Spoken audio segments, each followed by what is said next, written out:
I never believed in creepy neighbor stories until it happened to me. 6 months ago, I moved into my first apartment, a small third-floor unit in a crumbling brick building. The place was cheap, a little run-down, with peeling paint in the hallways, flickering fluorescent lights, and creaking floors that echoed every step. At first, it felt like an adventure, living alone for the first time. My only company was the occasional passerby in the hall and the landlord, a quiet man who seemed almost afraid of his own building. The first week was uneventful.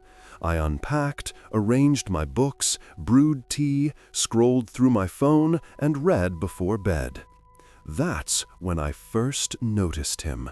The man in the apartment next door. He was probably in his late 40s, always in a faded robe, standing on his balcony with a cigarette. I thought nothing of it. Maybe a lonely neighbor. Harmless, right? Then the small things began. A note slipped under my door. "You shouldn't go out tonight." Another, "Be careful walking home." I laughed nervously, assuming a prank. But the notes grew more detailed. One morning I found, "Red coat, stop at the corner, 11:42 p.m." I froze. I hadn't worn a red coat that night. I hadn't even left my apartment. Through the peephole, I saw him. Not on the balcony, not smoking. He was staring at my door, hands gripping the railing, shoulders tense like he could hear my every breath. The air in the hallway suddenly felt heavy, pressing down on me. My chest tightened. Every instinct screamed danger. I called the police. They said there wasn't enough evidence, just to stay alert. That's when I realized something had been in my apartment. Books slightly moved. A kitchen drawer left ajar. My laptop opened while I slept. One night, the scratching began. Soft, deliberate, almost fingernails dragging across the wall. I froze. The door was slightly ajar. I live on the 3rd floor. Whoever it was had climbed stairs or a balcony. My heart pounded. I grabbed a kitchen knife, trembling, and waited. Hours passed. Exhaustion overtook me. I fell asleep on the couch. At 3:17 a.m., I woke to a whisper right next to my ear. "I've been watching you."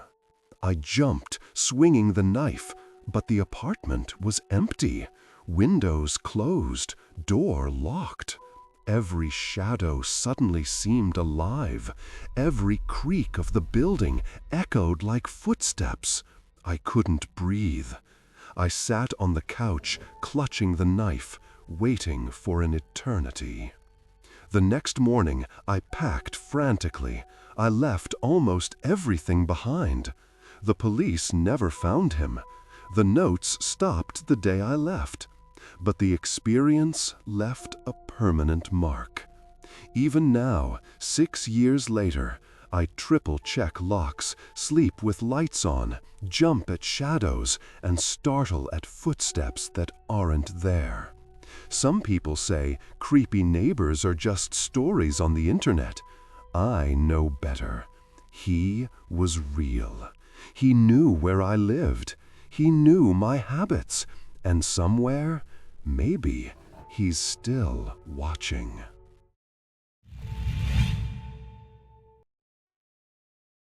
"6 years ago, I never imagined a simple walk home would become one of the most terrifying experiences of my life. I was 26, 5'5", medium-length bleach blonde hair, curvy at about 160 pounds, wearing black high-waisted tights and a pink crop top. That small detail feels important. It's how I remember myself that night, the self I thought was invincible. It was late. The streets were quiet, too quiet, the kind of silence that presses against your ears, making every sound feel amplified. I lived in a rough part of the city, so I was used to sketchy situations. I prided myself on staying alert, scanning my surroundings, keeping my wits about me. That confidence, I thought, would be enough. Halfway home, about 10 minutes from my apartment, I noticed a van following me. At first, I dismissed it. This sort of thing happened too often in the city. Men would often circle, proposition women walking alone. I'd become desensitized to it, defaulting to annoyance instead of fear. I crossed the street, keeping traffic between me and them. The van disappeared briefly down a side street, and I relaxed. Too early. A minute later, it reappeared, pulling up beside me again. Two men were in the front seats, perhaps brothers, perhaps twins. Dark eyes, short cropped hair, hard to read expressions. Something about the way they watched me made my skin crawl. My irritation began to flicker into unease. I said firmly, "I'm not interested," and crossed the street again. But they kept circling back, relentless, deliberate, testing me, pushing boundaries. Then fear finally started to settle in. This wasn't just another annoying encounter. They weren't testing politeness. They were waiting for the right moment. I noticed how they timed their passes, how the empty streets worked to their advantage. My heart started racing. And then it happened. The van came up behind me, the rumble of the engine low and menacing. The passenger door flew open. One of the men jumped out, moving faster than I thought possible in the dim light. His face was emotionless, unreadable, a mask of cold intent. The back door of the van swung open behind him. In that instant, I knew exactly what was about to happen. He was going to grab me. They were going to take me. There was no one else on the street, no traffic, no witnesses. Time seemed to slow, each second stretching into eternity. My mind raced, my body froze, but my instincts kicked in. I tilted my phone toward him, holding it like I was recording. "You're being filmed. My friends have your license plate. The police have been notified," I said, my voice steady despite the terror surging through me. The words poured out naturally, a lie so convincing even to me it almost felt real. I angled the phone for a better view, as if an audience might be watching. For a moment, he hesitated. Doubt twisted his features. Anger flickered across his eyes.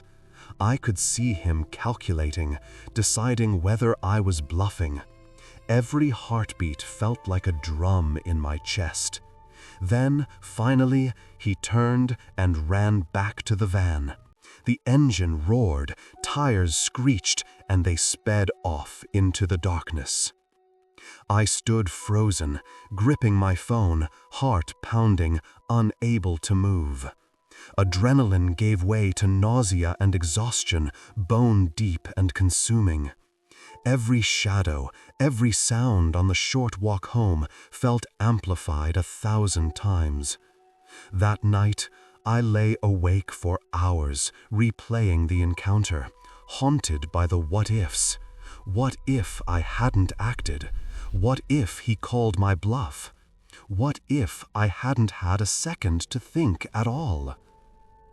In the days and weeks that followed, I felt fundamentally changed. My confidence shattered.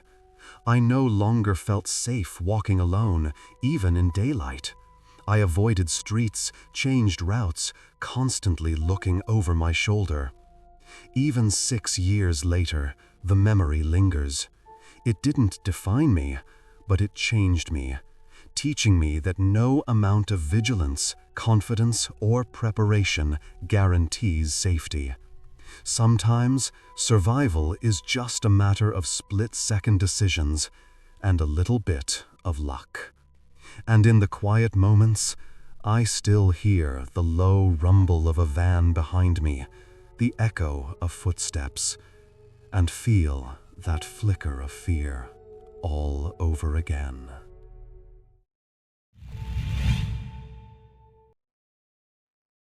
When I was a preteen, I found an obsession that seemed harmless at first: bird watching. I wasn't part of any club or guided by anyone. I was just a kid sneaking through the neighborhood, trying to catch glimpses of birds, snapping photos, and looking them up in books. But that harmless hobby would soon lead me into a place I wish I could erase from memory. I had made a printed list of every native bird in my region from the library, and every weekend I wandered the suburbs that pressed against thick plots of brush and wildland. Small ponds dotted the area, and a large winding creek ran through it all. The forest seemed alive with movement, the rustle of leaves always hinting at something unseen. Shadows stretched unnaturally in the late afternoon sun, and I sometimes felt like I wasn't alone, even when I was. One bird became my obsession: the black vulture. Turkey vultures were common, soaring high with red heads, but black vultures were rare. They were my white whale, a challenge that made every hour spent searching feel like a hunt. One weekend, I dedicated 2 full days to finding it. I hopped fences, ignored keep-out signs, and tramped through thick underbrush. Roadkill lined a winding 2-lane road that mirrored the creek, deer and possums a common sight. Birds picked at the remains with an unsettling efficiency. The road was partially hidden by interlocking tree branches above, forming dark tunnels where shadows seemed to move on their own. Every step made a crackle in the leaves that sounded like someone or something watching.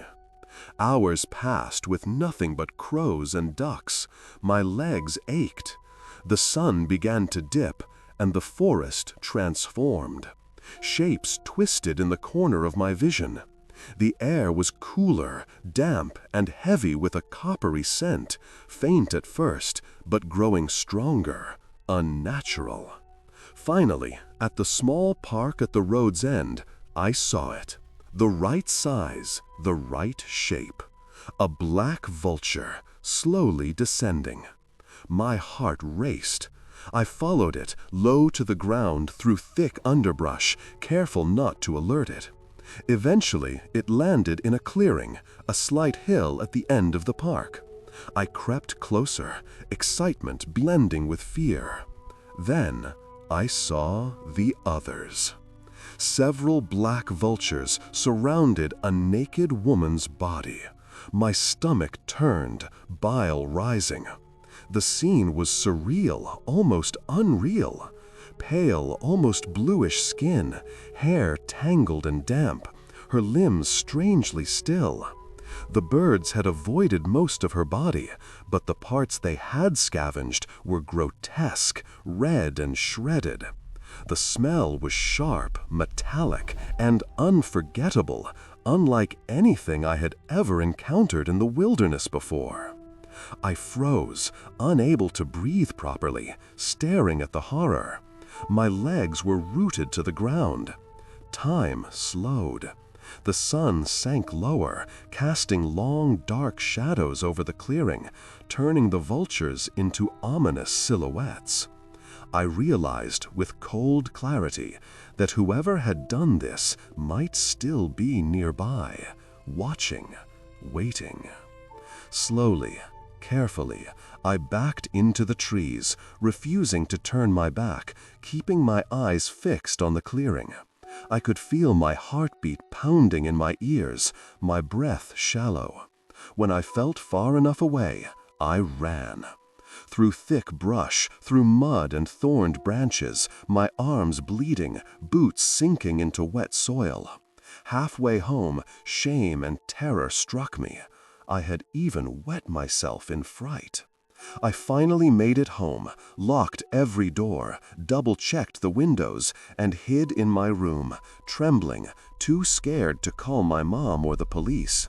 I didn't want anyone to know, to interfere, or to stop me from being outside ever again.